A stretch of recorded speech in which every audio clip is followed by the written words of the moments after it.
जगाचा उद्धार झाला, अवतरले संत अक्कोळ गावाला.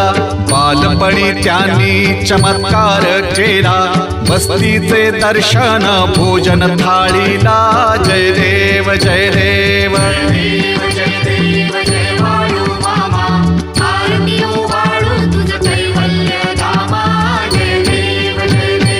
मेढ्या राखीती उन्हातानात, मुक्या प्राण्यावर अपार प्रीत.